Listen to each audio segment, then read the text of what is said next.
آپ کو پتا ہے کہ جو نظر لگتی ہے نا خاص طور پر، اور جس سے بہت سی بیماریاں آتی ہیں، اس پہ اب تحقیق بھی ہو رہی ہے پیراسائیکالوجی میں، کہ نظر سے جو ریز اٹھتی ہیں وہ انسان کے جسم میں، یعنی نیگیٹو ریز جو خاص طور پر آتی ہیں، حسد کی نظر ہوتی ہے جیسے، تو وہ آ کے ایک ریئیکشن کرتی، کیمیکل ریئیکشن ہوتا ہے اس کی وجہ سے بلڈ میں، جس سے کچھ بیماریاں پیدا ہوتی ہیں۔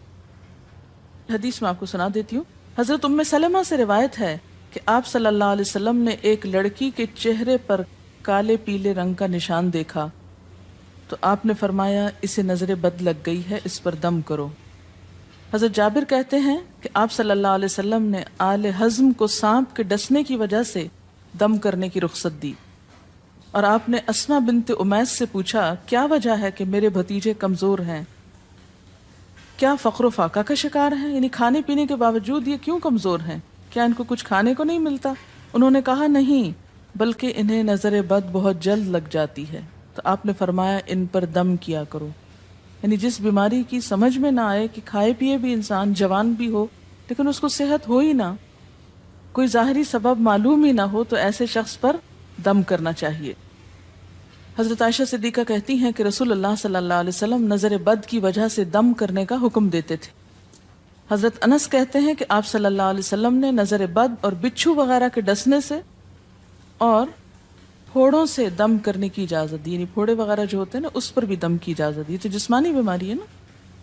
اور نظر کے بارے میں تو یہ بھی کہا گیا ہے، حدیث میں آتا ہے کہ نظر بد کا لگنا حق ہے، انسان کو اونچے پہاڑ سے گرا سکتی، کیونکہ ہوتا کیا ہے کہ جب ایک خاص اینگل سے دیکھا جاتا ہے تو دوسرے انسان کے جسم میں جیسے لرزہ سا آ جاتا ہے نا، اور انسان ہل جاتا ہے۔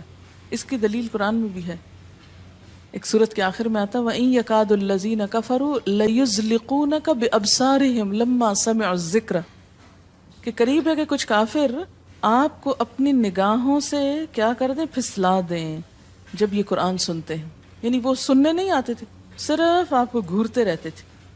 اور کس لیے گھورتے رہتے تھے؟ تاکہ آپ بول نہ سکیں، آپ لرز جائیں، ڈگمگا جائیں، اپنا کام چھوڑ دیں، بری نیت سے آتے تھے۔ وَيَقُولُونَ إِنَّهُ لَمَجْنُونَ، کہتے ہیں کہ یہ تو مجنون ہو گیا۔ آپ صلی اللہ علیہ وسلم نے فرمایا نظر بد حق ہے، اگر تقدیر سے کوئی چیز سبقت لے جا سکتی ہوتی تو وہ نظر بد ہے۔ پتہ کیسے چلے؟ چل جاتا ہے، پتہ کیوں نہیں چلتا؟ مثلاً آپ کا بچہ ہنس رہا تھا، کھیل رہا تھا، دودھ پی رہا تھا کہ اچانک کوئی شخص آیا اور جب وہ اٹھا تو بچے نے شور کرنا شروع کر دیا، اور پتہ چل جاتا ہے۔ بعض اوقات گھر ہی کے لوگوں کی لگ جاتی، بعض اوقات محبت سے بھی لگ جاتی، کہ بچہ کھیل رہا تھا، آپ دیکھتے کہ وہ گر پڑا، اچانک رونا دھونا شروع ہو گیا، سر پٹ گیا۔ حدیث میں آتا ہے نظر بد انسان کو موت تک اور اونٹ کو ہانڈی تک پہنچا دیتی ہے۔ اونٹ کو ہانڈی تک پہنچانے کا مطلب کیا ہے؟ ذبح کرنا پڑ جاتا ہے، تڑپنے لگتا ہے۔ آپ صلی اللہ علیہ وسلم نے فرمایا اللہ کی قضاء اور تقدیر کے بعد سب سے زیادہ نظر بد کی وجہ سے میری امت میں اموات ہوں گی۔ آپ صلی اللہ علیہ وسلم نے فرمایا نظر بد سے اللہ کی پناہ طلب کیا کرو، کیونکہ نظر بد کا لگنا حق ہے۔ اسما بنت امیس نے آپ سے گزارش کی کہ بنو جعفر کو نظر بد لگ جاتی ہے تو کیا وہ ان پہ دم کر سکتی ہیں؟ آپ نے فرمایا ہاں، یعنی ایک عورت بھی دم کر سکتی ہے، اور اگر تقدیر سے کوئی چیز سبقت لے جانے والی ہوتی تو وہ نظر بد ہے۔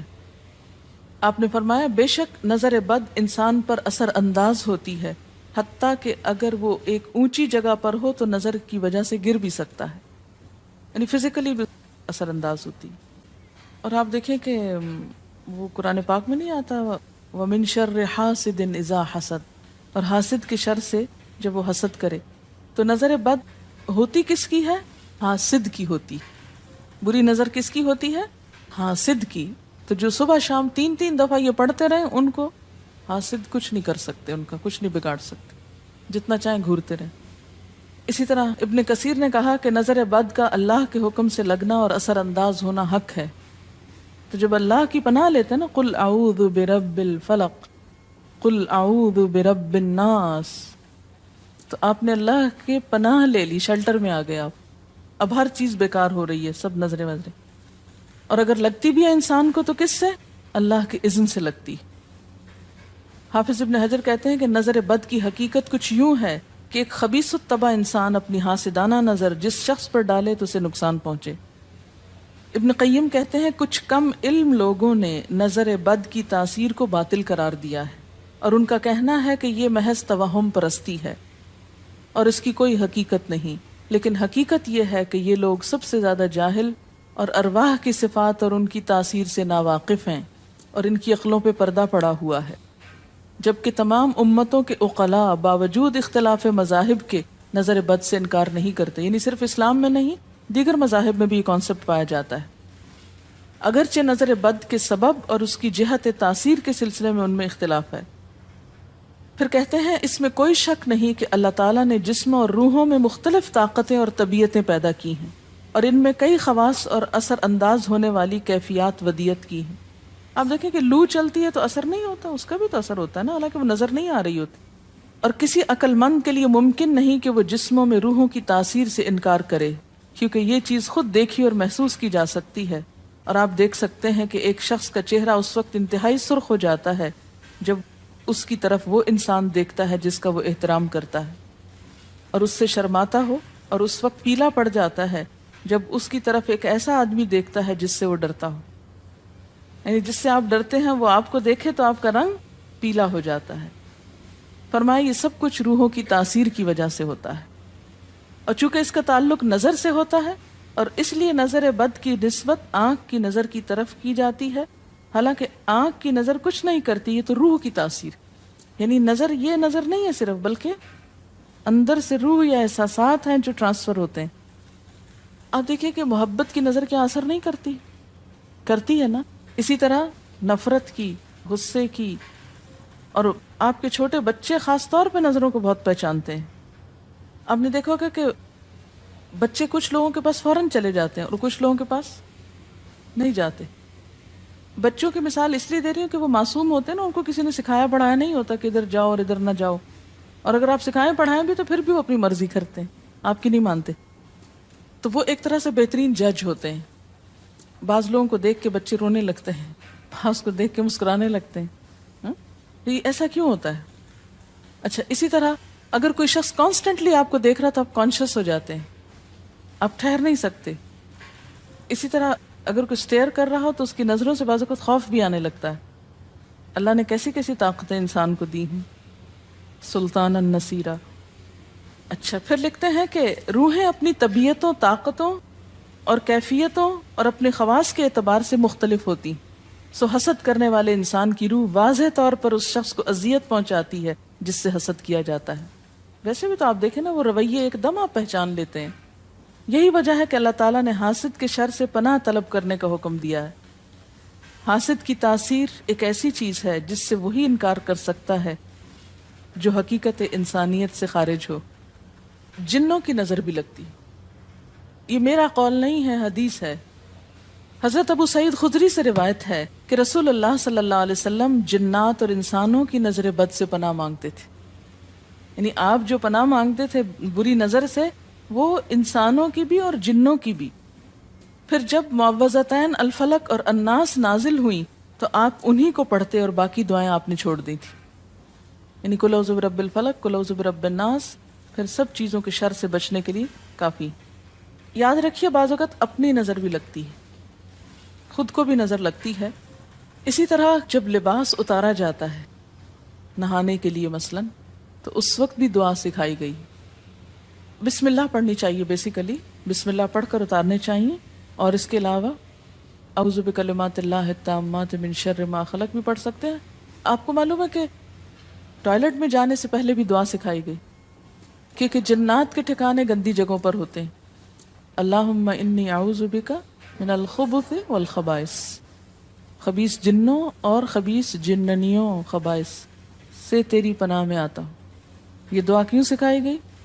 اسی لیے کہ اگر آپ وہاں پر موجود ہیں، اور خصوصاً اگر آپ بے لباس ہیں، تو بھی ایسی چیزوں کی نظر بھی لگ سکتی ہے اور وہ چیزیں اثر انداز بھی ہو سکتی ہیں. اسی لیے بلا ضرورت تنہائی میں بھی بے لباس ہونے سے منع کیا گیا ہے. بعض لوگوں کی عادت ہوتی ہے نا کہ وہ نہانے بیٹھتے ہیں تو وہی کپڑے دھونے شروع کر دیتے ہیں، اور نہیں، بس فوراً اپنے آپ کو ڈھانکنے کی کوشش کریں، بلا ضرورت زیادہ دیر بے لباس نہ رہیں. ایک حدیث میں آتا ہے، ابو امامہ کہتے ہیں کہ میرے باپ سہل بن حنیف نے غسل کا ارادہ کیا اور جب قمیص اتاری تو عامر بن ربیہ ان کی طرف دیکھ رہے تھے. ان کا رنگ انتہائی سفید تھا اور جلد بہت خوبصورت تھی. عامر نے دیکھتے ہی کہا، میں نے آج تک اتنی خوبصورت جلد کسی کنواری لڑکی کی بھی نہیں دیکھی. ان کا یہ کہنا تھا کہ سہل کو شدید بخار شروع ہو گیا. چنانچہ نبی صلی اللہ علیہ وسلم کو یہ قصہ بتایا گیا اور آپ سے یہ بھی کہا گیا کہ سہل کی حالت یہ ہے کہ وہ سر بھی نہیں اٹھا سکتا. آپ نے پوچھا، کیا تمہیں کسی پہ شک ہے؟ انہوں نے کہا، جی ہاں، عامر بن ربیہ پہ ہو سکتا ہے. آپ نے انہیں بلوایا اور ناراضگی کا اظہار کرتے ہوئے فرمایا، تم میں سے کوئی ایک کیوں اپنے بھائی کو قتل کرتا ہے؟ کیا تم بارک اللہ نہیں کہہ سکتے تھے؟ اس لیے اب غسل کرو، اور اس غسل کا پانی کس پہ ڈالا جائے؟ جس کو نظر لگی.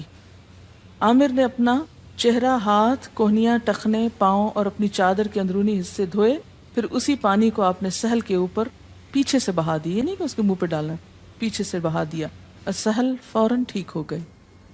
اس کا طریقہ بتایا گیا اس غسل کا.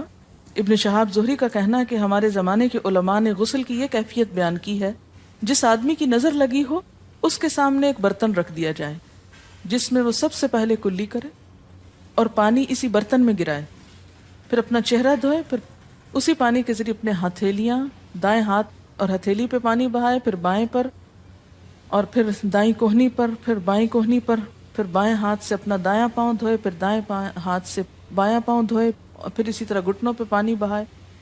اور پھر یاد رہے کہ سارا پانی برتن کے اندر جائے، اور اس کے بعد جس شخص کو نظر لگی ہو اس کے سر کی پچھلی جانب سے وہ پانی ایک ہی بار بہا دیا جائے.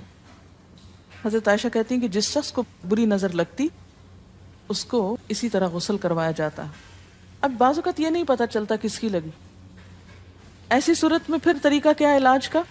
مریض کے سر پہ ہاتھ رکھ کر یہ دعا پڑھی جائے، بسم اللہ ارقیک من کل داء یؤذیک من کل نفس او عین حاسد اللہ یشفیک بسم اللہ ارقیک.